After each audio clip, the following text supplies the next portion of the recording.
दुर्वा तिसरा रिपोर्टच म्हणतोय माझं आई होणं कठीण आहे. म्हणूनच जीवांची 100% खात्री पडली. माई साबण घेते का सगळे डाग धुवून काढणार? डाग 100% जातील याची खात्री आहे तुला? 100% खात्री तर कशाचीच नसते. या छोट्या मुलीने किती मोठी गोष्ट सांगितली. माझे आई होण्याचे चान्सेस अजूनही आहे. 9 एप्रिल संध्याकाळी. मित्रांनो, लग्नानंतर होईलच प्रेम या मालिकेच्या खणखणीत महागुरुवार या भागात आपल्याला पाहायला मिळणार आहे की आता नंदिनी बाहेर आलेली असते आणि तेव्हा ती विचार करत असते की जीवाला देखील खात्री पटलेली असते की आता नंदिनी आई होऊ शकत नाही.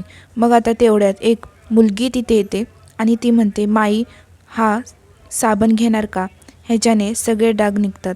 तर मग तेव्हा नंदिनी तिला म्हणते की 100% खात्री आहे का तुला सगळे डाग निघतील? मग तेव्हा ती मुलगी म्हणते की 100% खात्री तर कशाचीच नसते. आणि तेव्हा नंदिनीला कळतं की बाबा आपण आई होऊ शकतो याचे अजूनसुद्धा चान्सेस आहेत. आणि तिला त्या मुलीमुळे एक मोटिवेशन भेटतं. तर आता आपल्याला हे सगळं 9 एप्रिल दरम्यान पाहायला मिळणार आहे.